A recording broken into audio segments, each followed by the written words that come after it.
وہ خواتین کا وہ مسئلہ کہ جس کی شاید اس وقت اتنی اہمیت نہیں تھی جب قرآن نازل ہوا. یہ 3 آیات میں جو بنیادی مضمون آ رہا ہے اسے سمجھ لیجئے. وہ یہ ہے کہ عورتیں اپنے دینی تشخص، اپنے اخلاقی تشخص، اپنے روحانی تشخص کے اعتبار سے مردوں کے تابع نہیں ہیں. انہیں ایک مکمل تشخص حاصل ہے، وہ مکمل انسان ہے. ان کا عورت ہونا تمدن کی گاڑی کو چلانے کے لیے اللہ نے یہ 2 پہیے بنائے ہیں، وہ اپنی جگہ پر ہے. اس اعتبار سے اللہ نے ان کی جسمانی اور نفسیاتی ساخت ایک خاص طرز کی بنائی ہے، وہ اپنی جگہ پر ایک ضرورت ہے تمدن کی. لیکن انسان ہونے کے ناطے نمبر 1 یہ کہ وہ شرف انسانیت میں برابر کی شریک ہے، اس لیے کہ اس میں کوئی پہلو کمی کا ہو ہی نہیں سکتا. ایک ہی باپ کے صلب سے بیٹے بھی ہیں، بیٹیاں بھی ہیں. ایک ہی ماں کے بطن سے ولادت ہو رہی ہے، بیٹے کی بھی اور بیٹی کی بھی. تو ان میں اونچ نیچ کہاں سے آ جائے گی؟ نمبر 1 تو یہ بات ہے کہ اس دور میں خاص طور پر جبکہ ایک عالمی تحریک چلی ہوئی ہے، اور وہ تحریک یہ ہے کہ مساوات مرد و زن، کلیتاً مرد اور عورت برابر ہے. یہ تحریک ہے پوری دنیا میں، ہمارے ہاں بھی اس کے اثرات ہیں.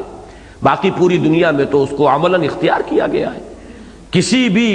ڈسکریمنیشن کو اگر سیکس کی بنیاد پر امریکن سوسائٹی میں ثابت کر دیا جائے تو یہ قابل دستاندازی پولیس ہے، کوگنیزیبل آفینس ہوگا.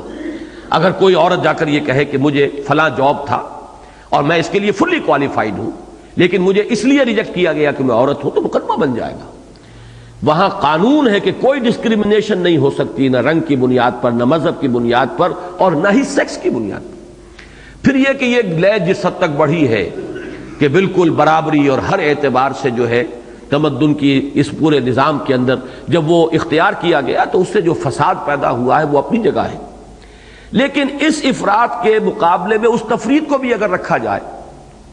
کہ اگر یہ سمجھ لیا جائے کہ عورت کا کوئی تشخص ہے ہی نہیں، عورت تو ایسے ہی ملکیت ہے جیسے بھیڑ بکری کسی کی ملکیت ہے، ایسے ہی بیوی بھی ملکیت ہے. عورتوں کا کوئی اپنا اختیار نہیں، عورتوں کا کوئی قانونی تشخص نہیں، عورتوں کے کوئی قانونی حقوق نہیں. بالفعل جو ہوتے ہوتے ہمارے معاشرے میں عورت کا مقام آ گیا بدقسمتی سے. یہ میں سمجھتا ہوں کہ اس وقت ہمارے ہاں جو تحریک ہے اس کے اندر اس کا ایک رد عمل بھی شامل ہے.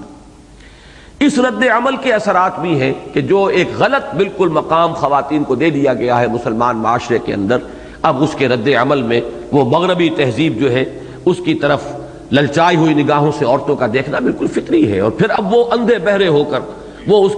کی پیروی اور اس کی نقالی کے اوپر جو ہے وہ تلی ہوئی ہے. اس مسئلے کو سمجھنا چاہیے کہ یقیناً انتظامی اعتبار سے اور قانونی پہلوؤں سے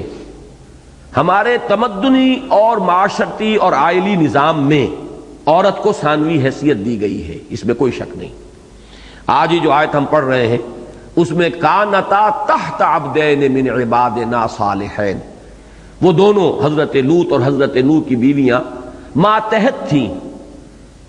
اب ہمارے 2 نہایت نیک بندوں کے. یہ گویا کہ ایک ماتحت ہونے کا تصور، بیوی عورت جب بیوی بنتی ہے تو یقیناً انتظامی اعتبار سے اس کا درجہ جو ہے نمبر 2 پر آ جائے گا. الرجال قوامون علی النساء، سورہ نساء میں جو بات آئی ہے، مرد عورتوں پر حکمران ہے. بما فضل اللہ بعضهم علی بعض وبما انفقوا فالصالحات قانتات حافظات للغیب بما حفظ اللہ. نیک بیویاں تو وہ ہیں، نیک خواتین وہ ہیں، صالح خواتین وہ ہیں جو اپنے شوہروں کی فرما بردار ہیں اور ان کے رازوں کی حفاظت کرتی ہیں. یہ 2 الفاظ اچھی طریقے پر نوٹ کر لیجئے تو قرآن مجید یقیناً آئلی زندگی میں عورت کو ثانوی حیثیت دیتا ہے. بعض دوسرے پہلوؤں سے بھی، چونکہ اللہ جانتا ہے، الا یعلم من خلق، اللہ نے بنایا ہے مرد کو، اللہ نے بنایا ہے عورت کو، کس میں کیا چیز زیادہ رکھی ہے، کس میں کیا چیز کم رکھی ہے، اس کے اپنے فرائض کے اعتبار سے. مثلا یہ کہ شوق کو برداشت کرنا اور درد کو برداشت کرنا اور جھیلنا یہ عورت میں زیادہ رکھا ہے، اس لیے کہ آپ کو معلوم ہے کہ ولادت کا جو جس مرحلے سے عورت گزرتی ہے، جس قدر شدید درد اسے برداشت کرنا ہوتا ہے، اللہ تعالیٰ نے اس کے لیے مادہ رکھا، تھریش ہولڈ اس کا زیادہ ہے. لیکن جسمانی قوت، انرجی یہ مرد میں زیادہ رکھی ہے. استثناءات ہو سکتی ہے لیکن جو بات ہم کریں گے وہ تو حکم الاکثر حکم الکل کے تحت ہوگا کہ جو اکثریت کی جو بات ہے وہی کل کی بات شمار ہوگی. تو ظاہر بات ہے کہ ایک پہلو سے وہاں کچھ رکھا ہے، ایک پہلو سے یہاں رکھا ہے۔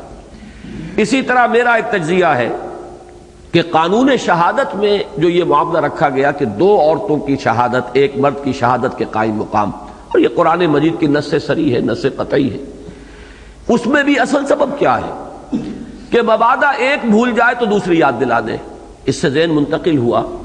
کہ اللہ تعالیٰ نے عورت میں بحیثیت عورت نسیان کا مادہ زیادہ رکھا ہے۔ کیوں رکھا ہے سمجھ میں آتا ہے؟ اس لیے کہ جب ثانوی حیثیت اسے اپنی عائلی زندگی میں اختیار کرنی پڑے گی، آپ کو معلوم ہے کہ نمبر 2 جو ہوتا ہے سخت پریشر اس پر آتا ہے، اسے بہت سے مواقع پر اپنی رائے پیچھے کرنی پڑے گی اور نمبر 1 کی بات ماننی پڑے گی۔ فالصالحات قانتات، اگر تو کوئی شے ایسی ہے کہ جس میں دین کی کوئی بنیادی بات آ گئی، نص صریح ہے، یہ شے حرام ہے،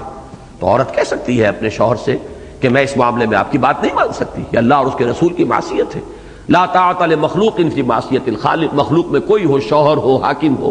جہاں اللہ کی اور اس کے رسول کی معصیت آ گئی، لا سمع ولا طاعہ، نہ سنیں گے نہ مانیں گے۔ لیکن فرض کیجئے 2 چیزیں ہیں، گھریلو زندگی میں یہ معاملات آتے رہتے ہیں، یہ کام یوں کر لیا جائے یا یوں کر لیا جائے، اس فرض کیجئے گھر کی سیٹنگ ہی کا معاملہ یوں کیا جائے یا یوں کیا جائے، کہیں رشتے ہیں بچوں کے کرنے ہیں یہاں کیا جائے یا وہاں کیا جائے، کوئی نس والی بات نہیں ہے، کوئی حرام سری کی بات کسی طرف بھی نہیں ہے۔ اب ایسے معاملات میں عورت کو ذہناً طبعاً قلباً آمادہ رہنا چاہیے، یا تو وہ اپنے شوہر کو قائل کر لے، بات منوا لے، بات ٹھیک ہو گئی، کوئی جھگڑا نہیں، لیکن اگر کہیں وہ اختلاف برقرار رہتا ہے تو یہ لازمی تقاضا اس گھریلو زندگی کا اور اس کے نظام کو درست رکھنے کا کہ عورت کو ذہناً آمادہ رہنا چاہیے کہ وہ اپنے شوہر کی بات مانے گی، چاہے وہاں دونوں چیزیں مساوی ہو رہی ہوں، کہیں کوئی گناہ کا معصیت کا معاملہ نہیں ہے، دونوں مباحات کی چیزیں ہیں، لیکن مباحات کے چوائس میں اسی کو جس کو آپ کہتے ہیں گویا کہ ایک طرح کا ویٹو حاصل ہوگا مرد کو اپنی خاندانی زندگی کے اندر۔ اب اس کا ایک رد عمل ہوتا، یہ فطرت انسانی ہے، جہاں وہ محسوس کرے گی کہ میری رائے اپنی جگہ، وہ سمجھ رہی ہے کہ میری رائے جو ہے بہتر ہے، صحیح تر ہے، لیکن اسے قبول کرنا پڑ رہا ہے شوہر کی رائے کو، ایک دباؤ اس کے اوپر ہوگا۔ یہ دباؤ زندگی میں جو بھی کسی آرگنائزیشن میں نمبر 2 پر ہوگا اس پر شدید دباؤ آتا ہے، اور اس شدید دباؤ کو برداشت کرنے کے لیے یہ نسیان جو ہے، بھول، یہ در حقیقت ایک سیفٹی والو ہے جو اللہ تعالیٰ نے رکھا ہوا ہے۔ بڑا پیارا شعر ہے، یاد ماضی عذاب ہے یا رب، چھین لے مجھ سے حافظہ میرا۔ اگر یہ نسیان نہ ہو اور انسان کو تمام صدمے اور رنج اور دکھ جو پہنچے ہیں وہ یاد رہے تو زندہ رہنا ناممکن ہو جائے انسان کا۔ یاد ماضی عذاب ہے یا رب، چھین لے مجھ سے حافظہ میرا۔ میں اس دلیل کی بنا پر سمجھتا ہوں کہ قرآن مجید نے جو وہ بات کہی، نسیان تو مرد کو بھی ہوتا ہے، مرد بھی باتیں بھولتے ہیں، یہ کوئی خاص عورت ہی کے ساتھ معاملہ نہیں ہے، لیکن وہ صانع، وہ فاطر فطرت، وہ خالق، الخالق المصور، وہ جو ہے الباری، اس نے یقیناً اس معاملے کے اندر کوئی کمی بیشی رکھی ہے کہ جس کو وہی جانتا ہے۔ الا یعلم من خلق وهو اللطیف الخبیر، کیا نہ جانے گا وہی جس نے بنایا، پیدا کیا، وہ تو نہایت باریک بین ہے، ہر شے سے باخبر ہے۔ تو یہ میں نے چند اشارے کیے ہیں کہ قانونی نظام میں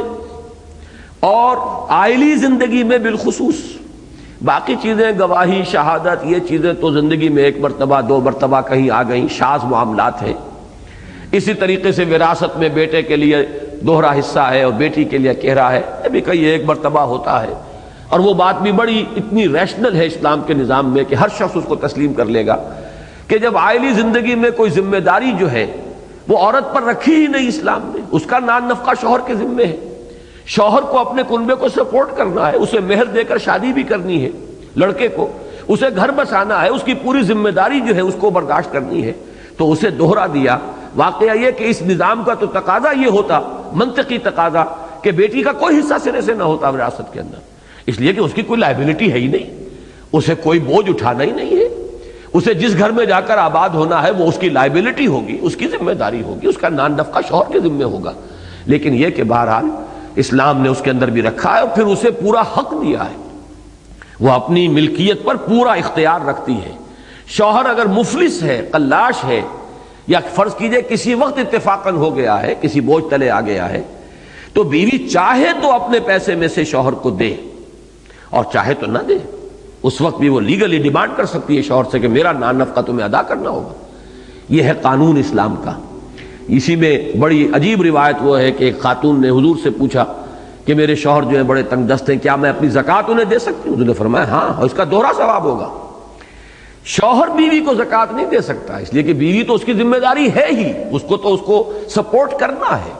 لہذا اس کے اندر تو وہ زکوٰۃ کو خرچ نہیں کر سکتا۔ لیکن یہ کہ بیوی پر چونکہ کوئی ذمہ داری شوہر کی نہیں ہے، لہذا بیوی شوہر کو زکوٰۃ دے سکتی ہے۔ تو یہ پہلو تو ہے وہ قانونی جو بھی اسلام نے رکھے ہیں، لیکن اس میں ایک پہلو دبتا ہے، اور وہ پہلو دبتا ہے عورت کا نیکی اور بدی کے اعتبار سے، خیر و شر کے اعتبار سے، روحانی ترقی کے اعتبار سے، اخلاقی تشخص کے اعتبار سے کامل مساوات،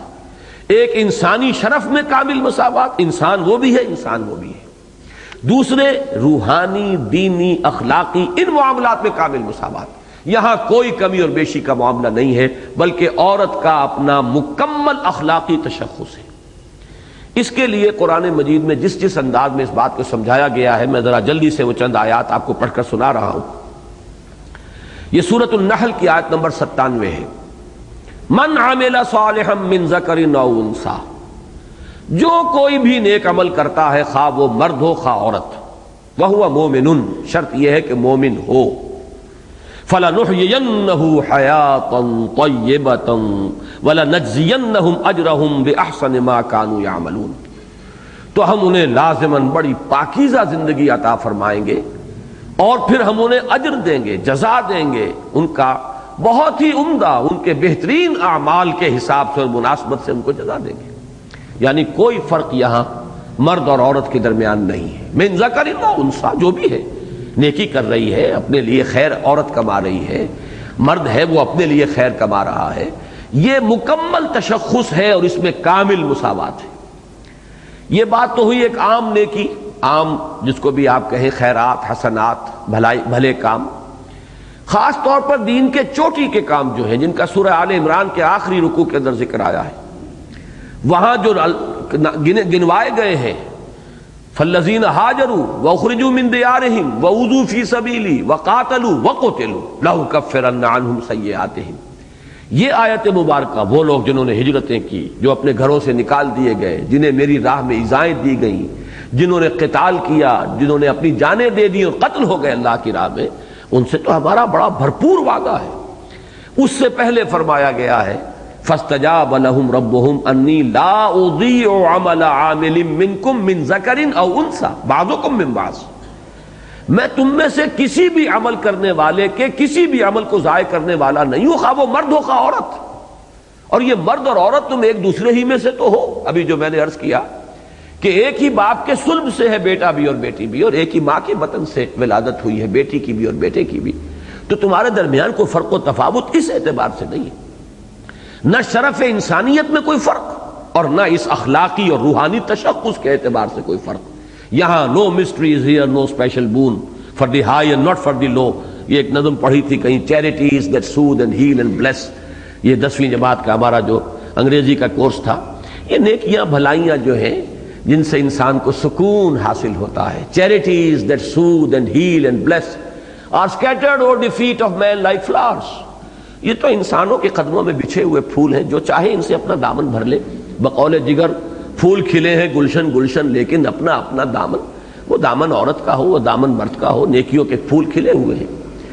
تو وہاں پھر وہ الفاظ آئے، no mysteries here no special boon for the high and not for the low, the smoke ascends as high from the hearth of a humble cottage as from that of a haughty palace, بڑا محل ہے، اس کے بھی باورچی خانے سے مطبخ سے دھواں اٹھتا ہے، اور کوئی کٹیا ہے کسی غریب کی، اس کی بھی جو بھی جھونپڑی کے اندر جو بھی اس کا چولہا جل رہا ہے، اس میں سے بھی دھواں تو برابر اٹھتا ہے اوپر کی طرف، چاہے وہ غریب کے محل سے اٹھ رہا ہو اور چاہے وہ کسی غریب کے کسی امیر کے محل سے یا غریب کے کٹیا سے، کوئی فرق واقع نہیں ہو۔ وہی بات یہاں ہے کہ بعضکم من بعض فالذین ہاجروا واخرجوا من دیارہم واوذوا فی سبیلی وقاتلوا وقتلوا لأکفرن عنہم سیئاتہم۔ اسی طریقے سے سورہ احزاب کی آیت مبارکہ بڑی طویل ہے، اس میں بھی اس طرح ان دونوں چیزوں کو پیرلل لے کر چلے ہیں کہ کوئی بھی اگر شائبہ ہے ذہن میں کسی فرق و تفاوت کا تو وہ نکلتا چلا جائے۔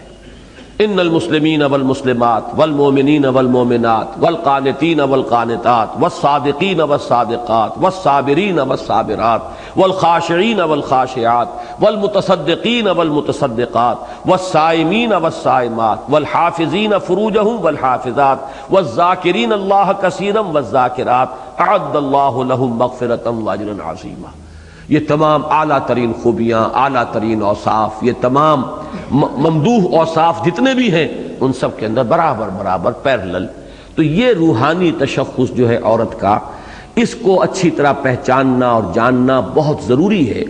ہمارے معاشرے میں خاص طور پر یہ بات ہو چکی ہے کہ عموماً خواتین یہ سمجھتی ہیں، جو نیک خواتین بھی ہیں وہ بھی سمجھتی ہیں کہ شاید ہمارا دین بھی مردوں کے تابع ہے۔ یہ بات نہیں ہے۔ ہر شخص اپنی جگہ پر، عورت اور مرد، وہ اپنے محاسبے کو خود فیس کرے گی، خود کھڑی ہوگی، خود جواب دینا ہوگا۔ یہ ذمہ داری جو ہے، کسی مرد کی نیکی عورت کو فائدہ نہیں پہنچائے گی۔ ہاں، عورت نے اس کے ساتھ تعاون کیا ہو اس نیکی کے کام میں، بیوی نے اس کے ساتھ تعاون کیا، وہ اس کا اپنا کام ہے، وہ اس کی اپنی سعی ہے۔ لیس للانسان الا ما سعی، جس کے لیے خود اس نے سعی کی ہے، ایثار کیا ہے۔ کوئی اللہ کا بندہ، کوئی مرد جو ہے اللہ کے دین کی خدمت میں لگا ہوا ہے، اور اس کی بیوی جو ہے وہ اس پر جو اپنے تقاضے ہیں، حقوق ہیں، ان میں کمی کرتی ہے، ڈیمانڈ نہیں کرتی اتنا کہ جتنا عام حالات میں کیا جا سکتا ہے، وقت ہی ساتھ بسر کرنے کا معاملہ ہے۔ ایک شخص لگا ہوا دین کے کام کے اندر،